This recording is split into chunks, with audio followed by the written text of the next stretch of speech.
Okay, so this is a continuation on 5.1, and it's all about what we call the definite integral. And the key ideas from this section are to define an integral, specifically a definite integral. So define a definite integral, and then also collect properties of the definite integral. Collect properties of integrals. Okay, so last time we had this setup where we had a certain amount of area, and it was under this function f of x is equal to y-axis, x-axis, and it was over some interval, and it was continuous, and we were able to find the area. So the area, it was the limit of these right-hand approximations. And remember, the right-hand approximations, they looked like this. So you had these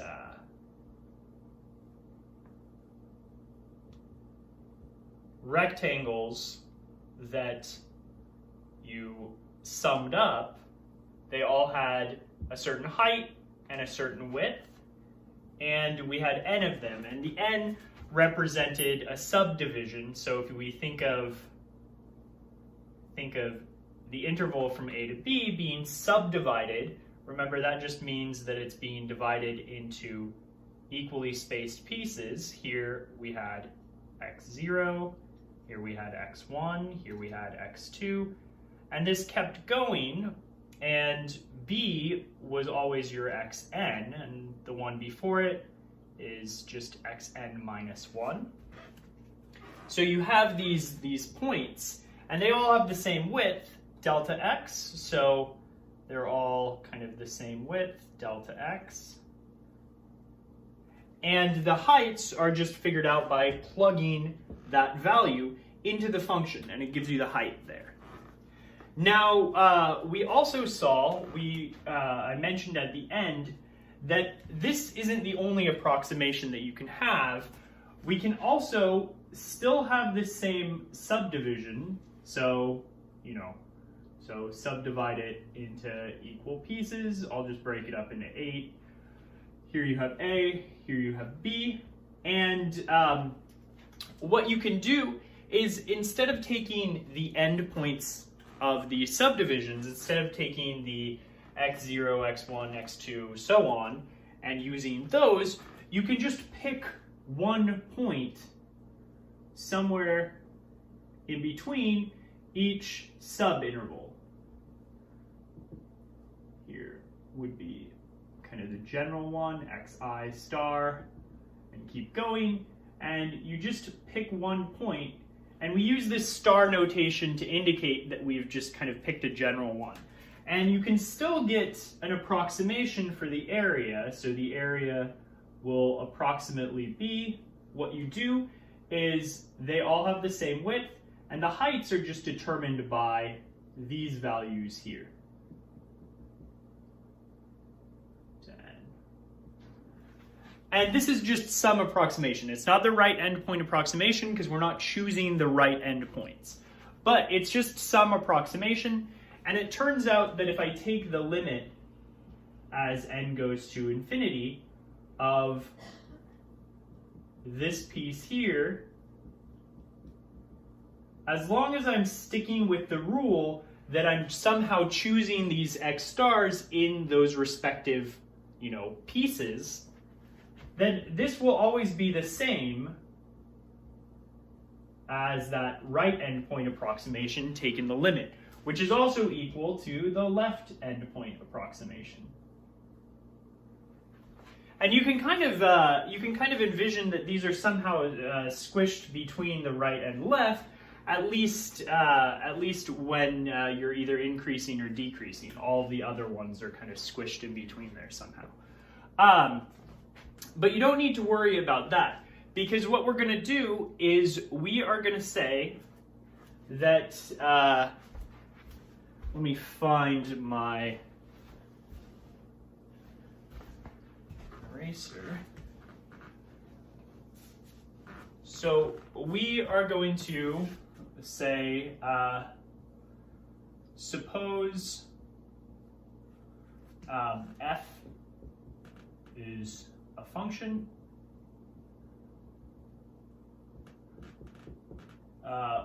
defined over some interval, closed interval a to b.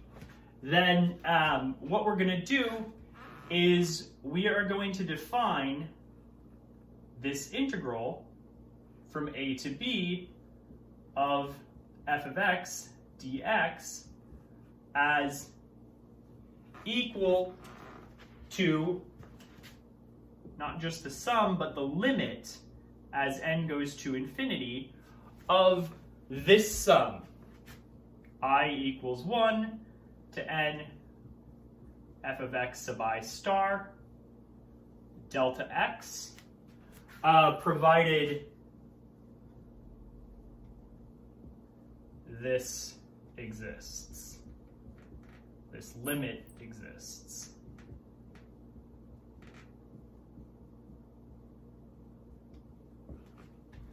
And so this is going to be your definite integral. So this thing here is called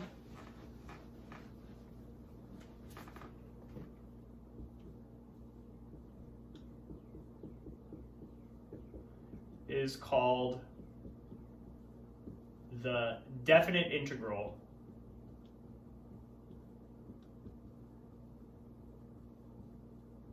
of f of x over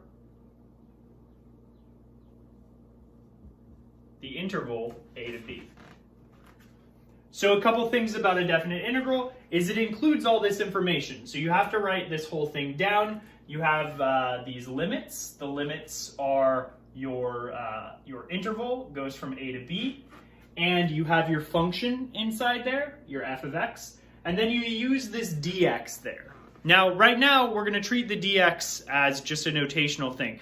I know we're used to seeing things like differentials and that dx, and there's going to be a connection, but we're not going to make that connection until later. Actually, you might not make it until the next class. But just treat it as notation. You write this thing here, it's equal to this if this limit exists. Now, one thing we know from last time is that this is equal to the area as long as we're working with a positive function. As long as we're working with a function that's always above the x-axis, you can interpret it as the area. But when we dip below the x-axis, things are going to be a little bit different. All right, so suppose we have something like this, where we have f of x, and it's going to be, start above the x-axis, so something like this, and then after a certain point, it's going to dip below the x-axis and go up. Well, we can still try to kind of do this game where we break it up into these regions and we make this approximation. And here above the x-axis, everything is kind of normal and like we had before. But what do we get here when we go below the x-axis? We can still fill this with rectangles. Let's see. Yeah, I guess something like that. You get the picture. But what happens when you compute these rectangles the same way we did before? Well, when you try to compute this, you're going to get f values. Your function is going to spit out negative values. It's going to still give you the height, but it's going to give you it as a negative number, and you'd take the absolute value of that, and you would get something positive to get the actual height. So when the function dips below, you can still compute that approximation and that limit. You can still compute this sum, you can still kind of add up these values and multiply them by the width of these rectangles as I goes from 1 to n. You can still go through that same process, but anytime you're below the x-axis, you're going to get a negative number. So what's going to happen is you can think about this as being split up into 3 different regions. So here we have region capital A, region capital B, and region capital C. And it turns out that when I take the limit of this as n goes to infinity, if I have a continuous function, then what this is going to be is it's actually going to be the area of A plus the area of C minus the area of B. So notice any of the regions that dip below the x-axis are going to be negative. So they're going to supply negative area. So a lot of times what we can think of the definite integral as is signed area under the curve. So anytime you're above, or signed area, under the curve. Anytime you're above the x-axis, that signed area is positive. Anytime you're below, it's negative. And so that's what this integral is going to give you. And you can work through the details of that like we did in the positive case. You can see that the negative case is just going to give you that negative area, and it's going to work out. So this is kind of nice, and it's going to lead us to be able to compute various properties of the integral. Okay, so let's just collect a couple things about the integral. So if f is a function over some closed interval a to b, and this limit exists, then we say f is integrable. Now, one thing you want to be careful of is, again, this limit is that we choose any possible x in these subintervals. So if there's no ambiguity, if that limit exists and it's always the same number, it's always equal to something like this, then we can write this thing and we can say it exists. And we say that f is integrable, and we might say over this interval. So that's the definition. We'll use that word integrable a lot.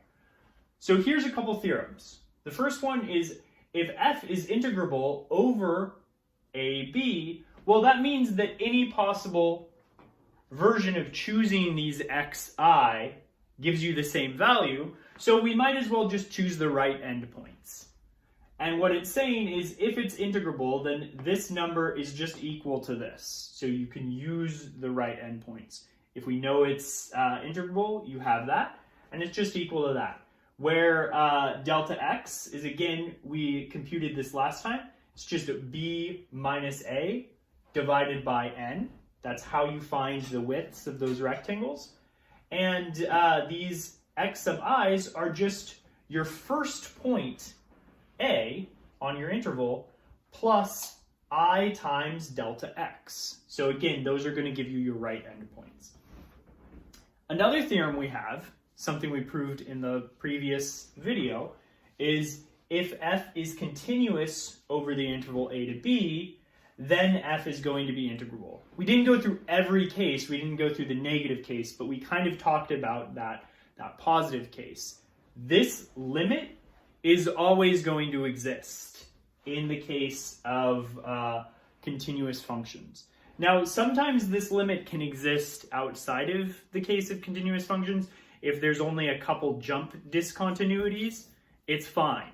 If there's something like an infinite limit, an asymptote, or something like that, you have to be a little more careful. And if there's kind of an infinite number of jump discontinuities, you also have to be a little more careful. So if there's a finite number of jump discontinuities, this can exist. you can still make sense of it. But most of the time we're going to be working with continuous functions. So we know that if a function is continuous over the interval a to b, then it's going to be integrable. Okay, so I want to apologize. In the original video, there was a mistake in example 1, so I cut that out, and I wanted to make up for that and plug this into the video. So I had to re-record it. I was going to try to set it up so that you couldn't tell I'm wearing the same shirt and whatnot, but I realized that yesterday I had made a change to my hair, so you would figure it out if you were paying attention. It's not hard to figure out.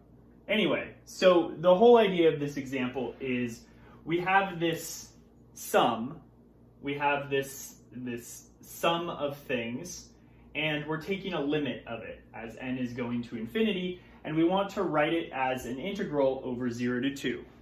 Now the first thing you want to do is recognize that since our interval is from 0 to 2, our delta x is going to be 2 minus 0 over n, or 2 over n. And so what we want to do is we want to see anywhere we see a 2 over n, and we want to replace that with a delta x. So this limit is actually going to be equal to the limit as n goes to infinity of the sum as I starts at 1 and goes to n of, I can rewrite this as e raised to the I delta x, e raised to the I delta x, and I can rewrite this thing as, well, 4 over n squared, that's actually just 2 over n squared, which is just delta x squared. And then if I have delta x squared times I squared, I can rewrite that as I times delta x, all of that squared. And this whole thing is now being multiplied by 2 over n, delta x. Okay, why have I written it in this way? What's kind of special about this is if I think of the function f of x equals e raised to the x plus x squared, and I recognize that since my interval is 0 to 2, my a is 0, my b is 2, and so when I split it up into pieces like this, this is x0, and then I cut it up into these, pieces of equal length, subdivide it, this is 2, and this is going to be x sub n. Well, this is x1, x2, and so on. xi, if I look at kind of the ith one, xi, that's just going to be a plus I times delta x. Or, since a is 0, it's just going to be I times delta x. And so if I'm looking at f of x sub I, what I'm actually looking at is just e raised to the I times delta x plus I times delta x squared. That's exactly what we have here.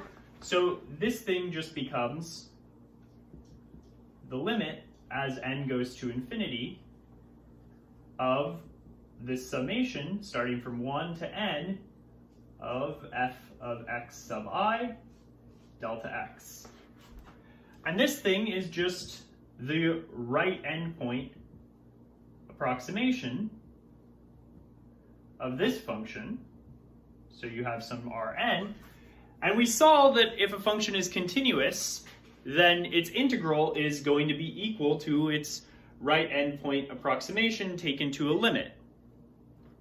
And so what we can do is this is just going to be the integral from 0 to 2 of this function f of x.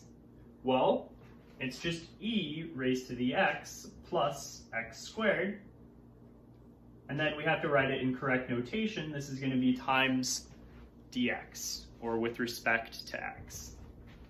And so this is the answer here. So if we wanted this thing written as an integral, it's going to be, again, equal to the integral from 0 to 2 of e to the x plus x squared dx. And all that's going on here is just another way of writing things. So you're just kind of shifting around notation. But when you're working through these problems, it's good to get used to this notation. It takes a little bit of getting used to. All right, so here's a fun question. This is usually the first thing I ask students when we define what an integral is, what a definite integral is, and we connect it with this idea of area under a curve. So what I've given you is the prompt, compute this integral. And sure, we don't have any tools for computing integrals yet. We don't have properties of the integral. We just have this connection of what an integral means to area under the curve. So what you need to do is use that to compute this. And what you might do is think about it a little bit. Write it, maybe in its kind of general notation. Step back and think about what's happening. Well, let's identify what A, B, and F are. Okay, so A has to be 0, B has to be 3, F is this function square root 9 minus x squared. Okay, where is this function defined? 0 or square root 9 minus x squared. Well, it's a square root function, so it's only defined where you can put positive things inside of it. So I can only fit positive things inside of it from -3 to 3. But anywhere from -3 to 3, it's a continuous function, because we talked about how all functions of these type are going to be continuous everywhere they're defined. And what does it look like? Well, you might recall that this function here is just a semicircle from -3 to 3. Okay, so that's a pretty bad semicircle.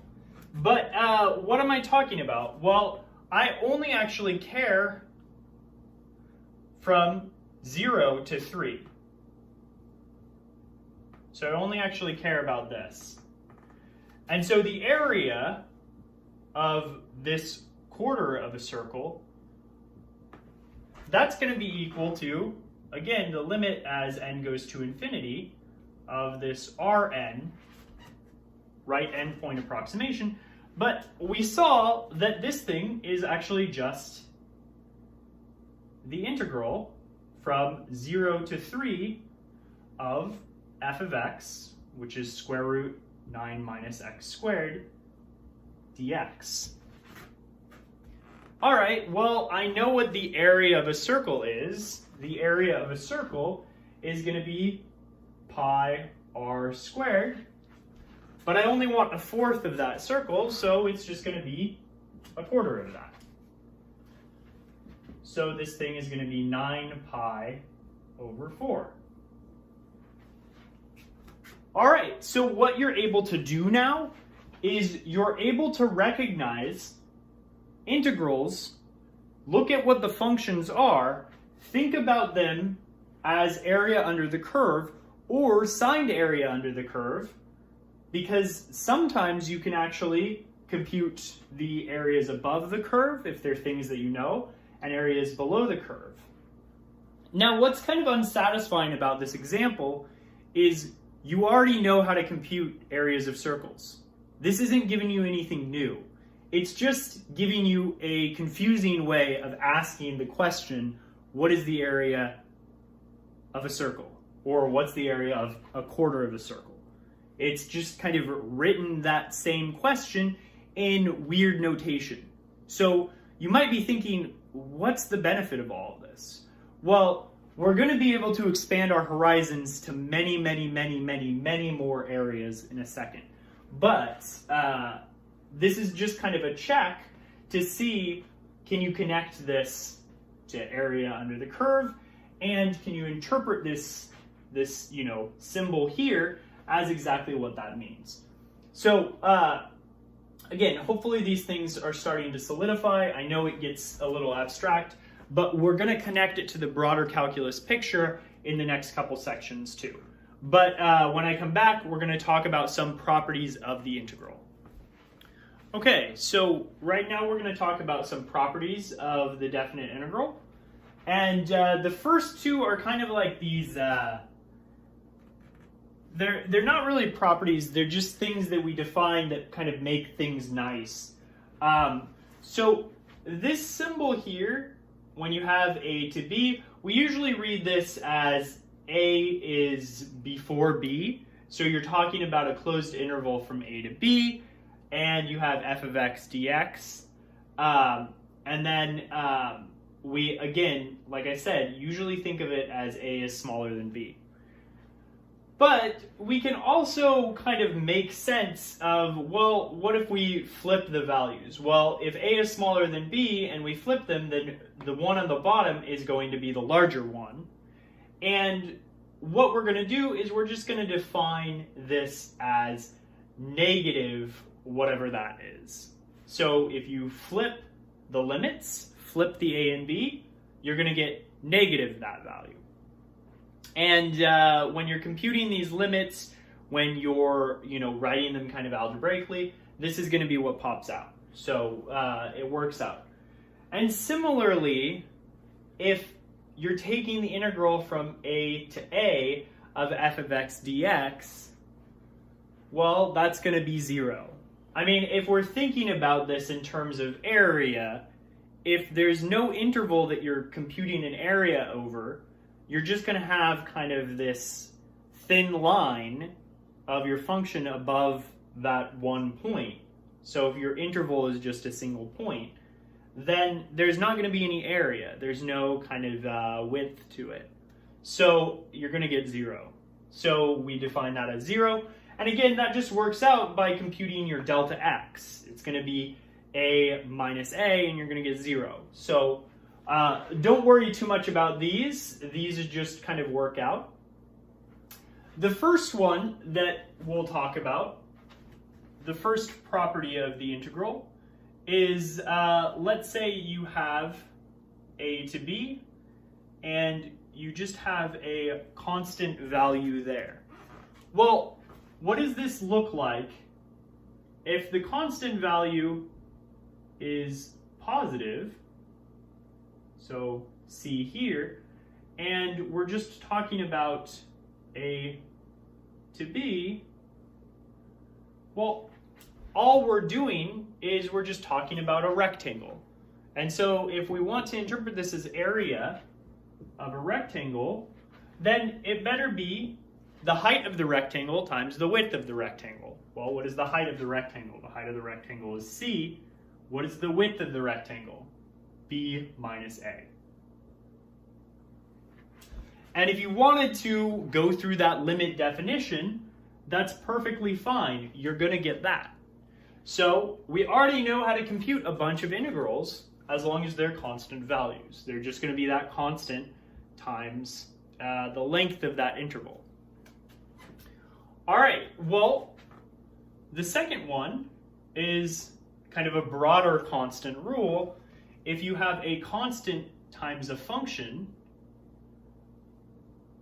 and this function is integrable, well, what this is going to be is it's just going to be c times the integral. So if you know what this is, and you're given something like this, well, then we can still compute this integral by just multiplying whatever its number is by c. And it takes a little bit more to prove. I can't just draw a nice picture, but this is just going to fall out because if you compute those Riemann sums, those right endpoint approximations, they're all going to be just this function times a c, and you can pull that out. The c isn't going to depend on the limit at all, so you can pull that through the limit too, and it's going to work out nicely. Okay, the next one, here I'll make some more room, is just going to be the sum and difference rule. And actually, this is going to be 3 and 4. So what you can do is if you have two integrable functions, f and g, and you take their sum or their difference, well, what you can do is this is just going to be equal to the integral from a to b of f of x dx plus or minus the integral from a to b of g of x dx. So if you have this and these are both integrable, then you're going to get that you can split it up over the sum or the difference. So this is very similar to how derivatives work. We had all of these properties for derivatives. So we're also going to get similar properties for integrals. And you might even see why those two are connected in a bit. One thing I will want to point out is sometimes we read this dx as saying with respect to x. So if I say, the integral of f of x from a to b with respect to x, I'm writing dx. Because what this tells you is which variable you're integrating with respect to. So that'll become more apparent as you work through some examples like this. The next property has a nice picture that goes with it. So suppose we have some sort of function here, goes from a to c, and then it goes from c to b, and it's, defined like this. So this is f of x equals y. And we have the integral from a to c. It's going to be this region here. I'll actually use S1 here. And the integral from c to b, that's going to be this region here. Well, if I want the total region from a to b, the total area of this, well, it's just going to be S1 plus S2. And so if we want our integral to be related to this area of, or this problem of area, then what we should get is a way to connect these two things. So if you have the the integral from a to c of f of x with respect to x, plus the integral from c to b of f of x with respect to dx, or to x, then hopefully, if this is a good definition, we have this. And in fact, we do, and it works out nicely with this picture. So here's an example. Suppose we know that the integral of f of x from 1 to 3 with respect to x is equal to 4. And the integral of f of x with respect to x from 5 to 3 is equal to -2. We want to find the integral from 1 to 5 of 4 times f of x dx. Well, the solution will look like this. We know this integral can be rewritten like this. We can pull out that constant. Remember, this was one of the previous properties, you can pull out constants. Well, after that, we can write it as 4 times 1 to 3 of f of x dx plus the integral 3 to 5 of f of x dx. And then this is just going to be 4 times the sum of this number, again, the integral from 1 to 3, f of x dx. Now what I'm going to do is I'm going to flip these. I'm going to write it as 5 to 3 f of x dx and put a negative in front of there. Remember, that was one of the properties. If I flip the limits, I just get a negative in front of there. And now I know what this number is. It's going to be 4. And I know what this number is. It's going to be negative 2. So what we're going to get is 4 times 4 minus negative 2, or 4 times 6, or 24. So this is how you can use properties of definite integrals to find values of more integrals. And again, the idea is we're using either these constant rules, or we're using kind of these flipping the limit rules, or we're using these gluing rules here. This is kind of what we did. We kind of unglued it. We used this backwards. Okay, so the last 3 properties that we're going to go through are called the comparison properties.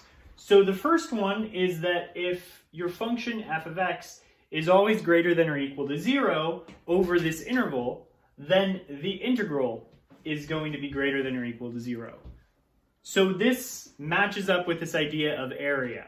So if your curve is above the x-axis, this is going to be area. We can interpret it as area under the curve, area between that curve and the x-axis.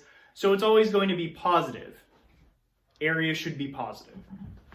The next one is if your function f of x is greater than or equal to g of x over the interval, then the integral should be greater than or equal to the integral of g of x. So then the integral of f of x should be greater than or equal to the integral of g of x.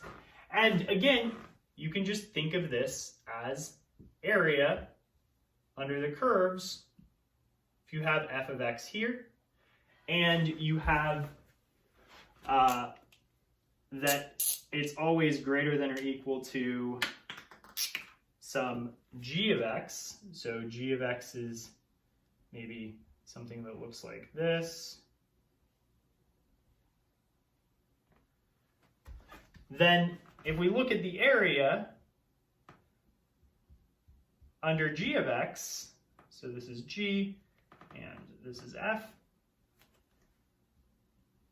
comparatively it should be smaller than the area under f. So this checks out.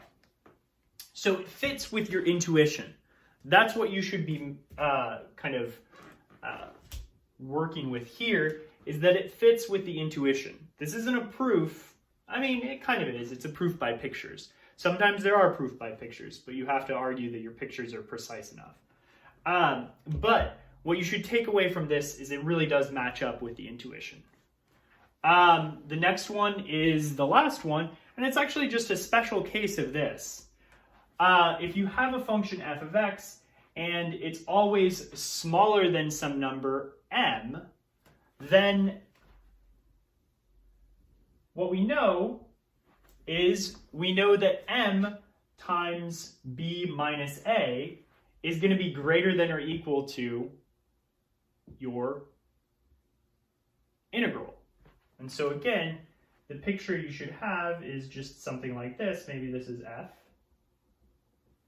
And then if you have the number m that's always above f, well, m times b minus a, it's going to be this integral here, or that area there.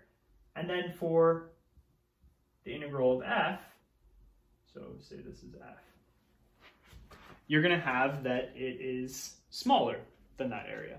So that makes sense too. So that's that. All right, so now that we've listed all of the properties, let's work through some examples. All right, so the next example we're going to do is going to be kind of a big example. So we're given this definite integral from 0 to 2 of the function x squared minus 4x plus 2 with respect to x. And we want to compute it. And it's going to take a lot of work right now because we don't have quite all of the tools we're going to have in the next coming sections. So we're going to have to express it as these limits, and we're going to have to hope that we can compute these limits. And the first thing I want to do, though, is I want to make the connection between about what we're actually computing. So again, we want to think of this integral as signed area. So we're going to be taking this region, S1, this region, S2, and this thing here is going to be equal to S1 minus S2. Remember, you subtract all of the areas that are below the x-axis. So we don't know what these are. It would be helpful if we did, then we could just compute it as these two things. And sometimes it's easier to separate these, but it's not going to be that case in this example because we don't have a lot of nice things. So S1 is going to be positive, and S2 is also going to be positive, but we're taking the negative of that. And one thing you can kind of see is that S1 looks like it's smaller than S2. So we're probably going to get a negative number. And this is, again, where integrals are very, very different than areas, because integrals can be negative. They give you numbers that can be positive, they can be negative, they can be zero. Areas, if you're talking about an actual area and not some sort of weird area where things can be zero, areas are always positive. So keep that in mind, that's a distinction. Another thing is, well, actually, let's get started on this problem. Okay, so how we're going to split up this problem is we're actually going to break it up into 3 integrals.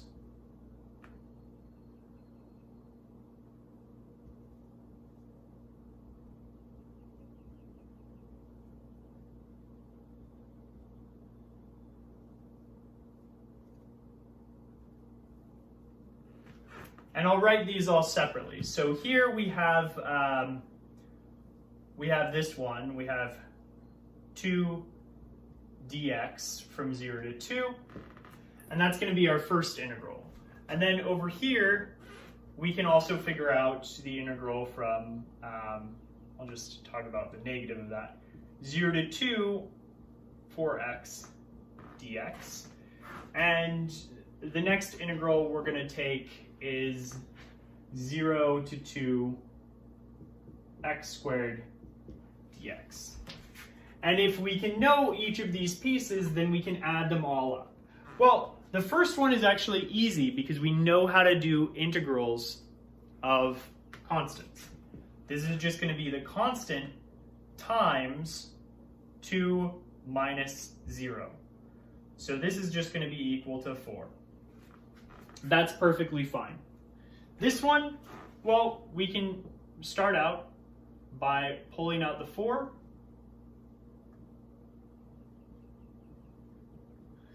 And we can ask ourselves, well, what is this integral here?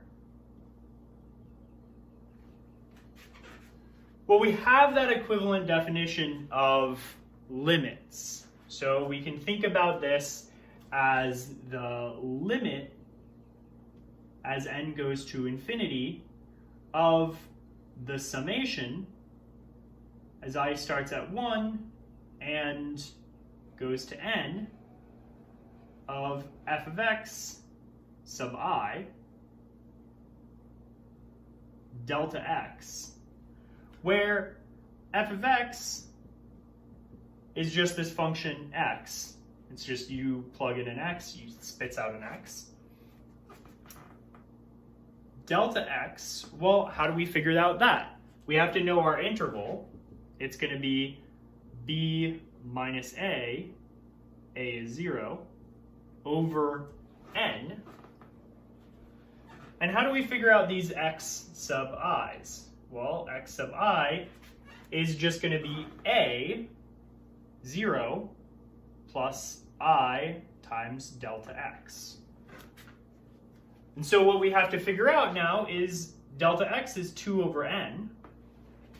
Notice that our interval is a little bit bigger than some of the other examples. Then this is just going to be 2 times I over n. Maybe I should point out, again, I is an index. It's not the imaginary number. So if you're used to working with complex numbers, that's not what this I is. And so what we have is we have that this is equal to the limit as n goes to infinity of the summation I equals 1 to n of f, which just gives out x, of x sub I, so it's just going to be 2i over n times 2 over n. Now, what depends on the summation? The only thing that depends on the summation is this I. So I can actually pull out the 2 in the n. So I have 2 times 2, so that's going to be 4. And then I have n times n, that's going to be n squared. And this thing is going to be the sum as I goes from 1 to n of I. And here we have the limit as n goes to infinity. Now, again, what would be really nice is, can we write this summation in some form of nicer, more explicit formulation? And it turns out, yes, we can. So let me just look it up for a second. I have it written down.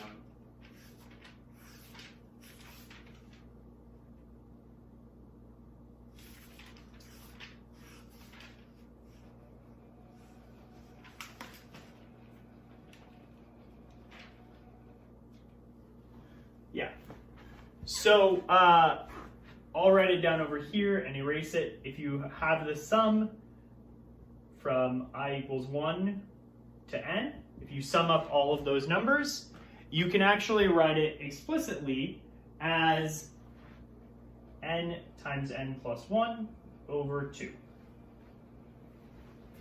And so what I can do is I can rewrite this as the limit as n goes to infinity of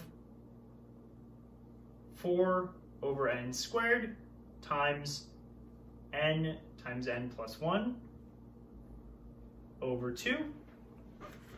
And one of these n's is going to cancel with one of these. And I can divide that 2 into that, and you're going to have 2 times n plus 1 over n, limit as n goes to infinity.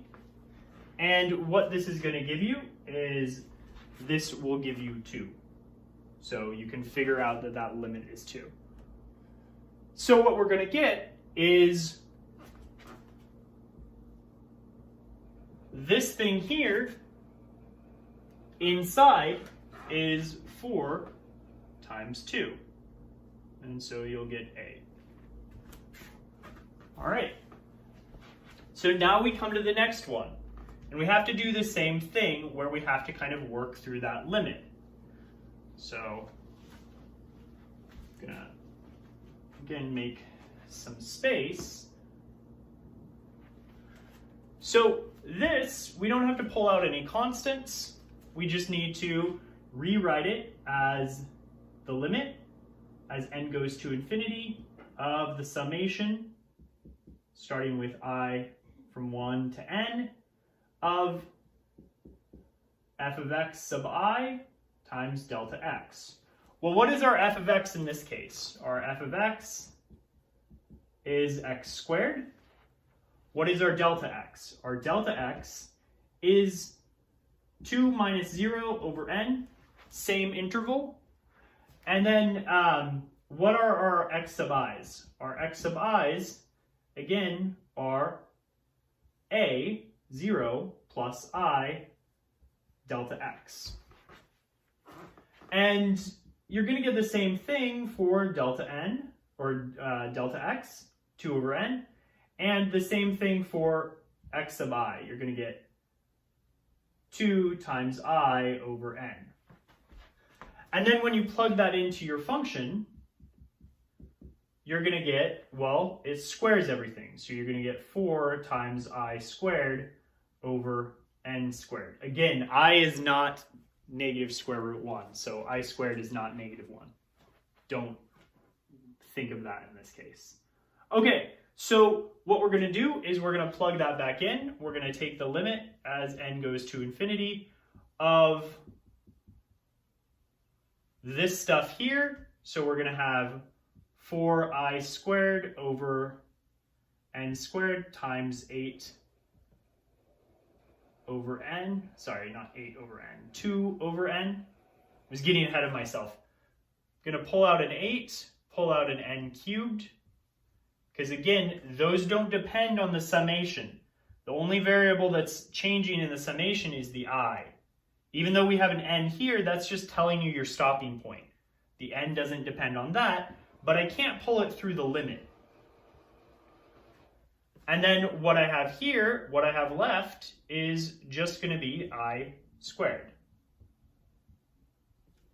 Well, remember the last time we wrote that this sum, you can write it in a nice simplified form of n times n plus 1 times 2n plus 1, all of that over 6. So that was something we used last time, and we're going to use it again.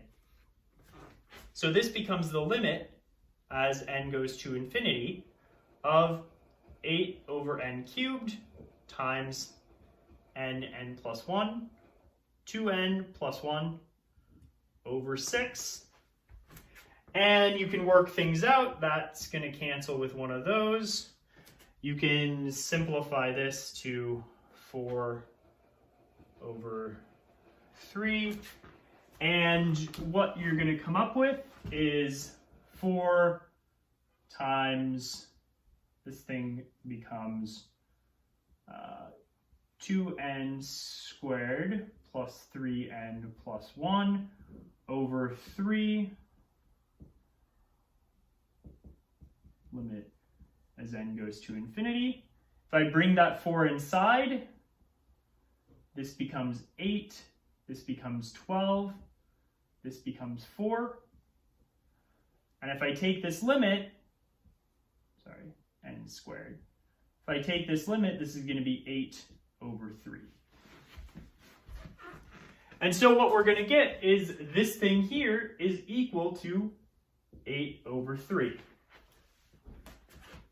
Now we're going to bring it all together.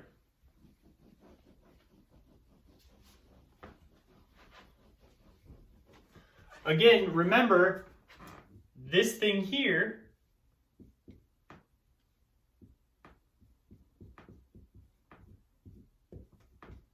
we can rewrite as the integral from 0 to 2 of x squared dx minus the integral from 0 to 2 of 4x dx plus the integral from 0 to 2 of 2 dx.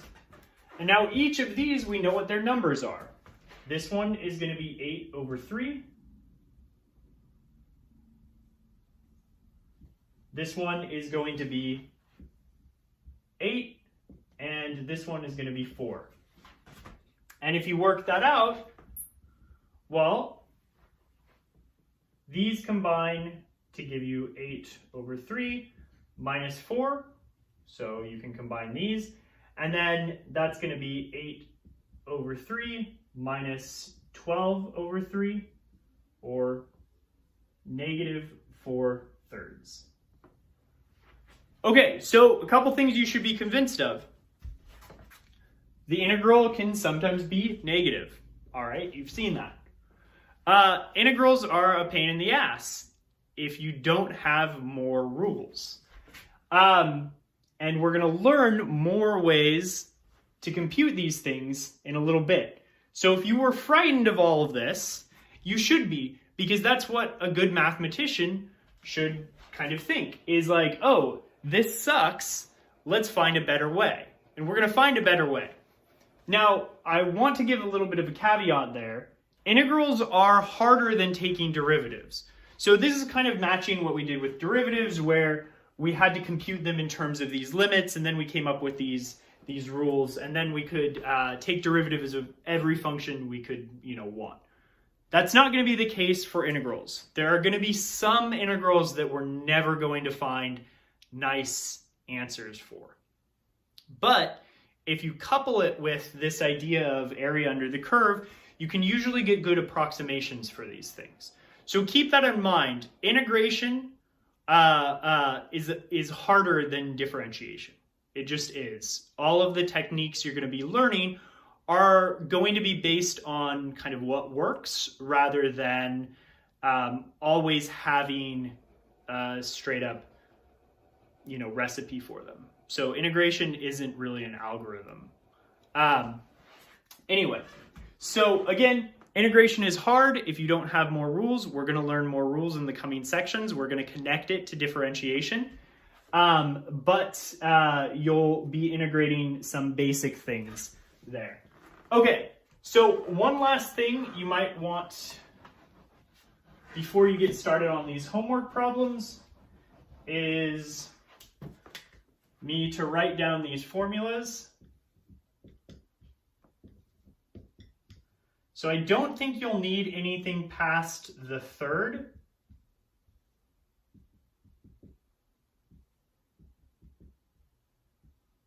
So we saw this one was n times n plus 1 over 2.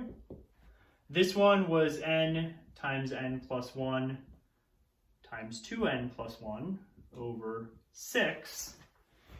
And the next one is going to be n times n plus 1 over 2, and then you square that. Okay, and if you'd like proofs for these formulas, you can talk to me about it. It's actually just some counting and algebra, and it's actually a fun exercise. I mean, I say that, and I'm sure you're rolling your eyes, but it is kind of fun to prove them yourself. So if you kind of think about how these things work, if you've ever done an inductive proof, you don't need to know that for this class, but they work nicely by induction. There's one way to prove them. Yeah, if you're interested in seeing how to do these, just talk to me in office hours. All right. There's nobody being very studious.